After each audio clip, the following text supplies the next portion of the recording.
भारत के पास आज वही एयर स्पेस लिवरेज है जो बांग्लादेश और पाकिस्तान के बीच सीधी हवाई कनेक्टिविटी के प्रश्न को पूरी तरह नई दिशा देता है।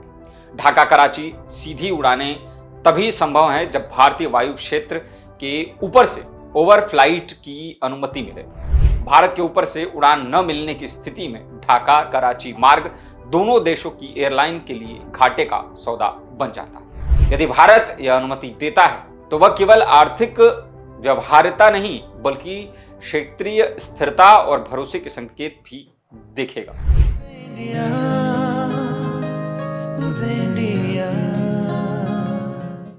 नमस्कार, उदय इंडिया डिजिटल में आपका स्वागत है। मैं हूं सात्विक उपाध्याय। दक्षिण एशिया की भू राजनीति में कई बार शक्ति का संतुलन जमीन या समुद्र पर नहीं बल्कि आकाश में तय होता है।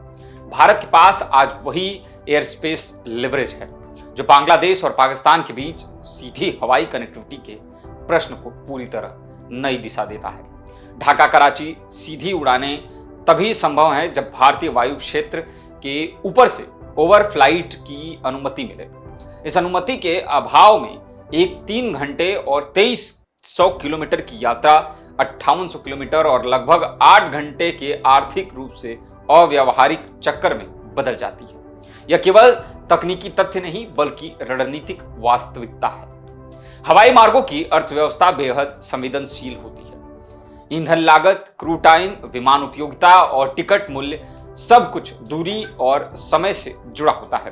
भारत के ऊपर से उड़ान न मिलने की स्थिति में ढाका कराची मार्ग दोनों देशों की एयरलाइन के लिए घाटे का सौदा बन जाता है। यही कारण है कि यह मुद्दा महज एविएशन नहीं कूटनीति का भी है।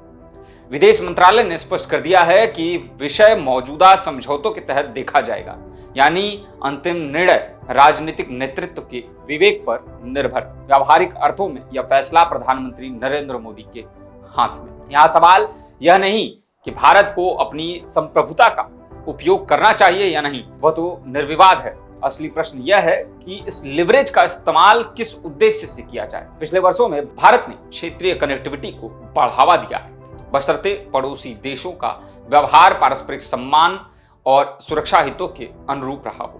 पाकिस्तान के संदर्भ में यह शर्त और भी कठोर हो जाती है क्योंकि सीमा पार आतंकवाद, कश्मीर पर दुष्प्रचार और भारत विरोधी नैरेटिव का रिकॉर्ड जग जाहिर है। ऐसे में सामान्यीकरण की किसी भी मांग को ठोस व्यवहारिक बदलावों से जोड़ा जाना स्वाभाविक है। बांग्लादेश के साथ भारत के रिश्ते व्यापक और बहुस्तरीय हैं। व्यापार हो, ऊर्जा, ट्रांजिट और सुरक्षा सहयोग तक फैले हुए हैं। ढाका की अपनी क्षेत्रीय आकांक्षाएं हैं, लेकिन उन्हें पूरा करने के लिए भारत के वैध हितों और चिंताओं को नजरअंदाज नहीं किया जा सकता। एयर स्पेस अनुमति कोई दान नहीं बल्कि संप्रभु निर्णय है जो द्विपक्षीय और त्रिपक्षीय आचरण पर आधारित होता है।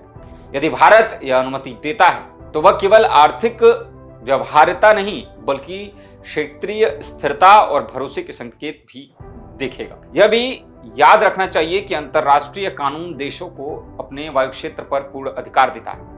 ओवरफ्लाइट अधिकार स्वचालित नहीं होते, वे समझौतों, विश्वास और सुरक्षा आश्वासनों से आते हैं। ऐसे में भारत का संयम और स्पष्टता दोनों आवश्यक है।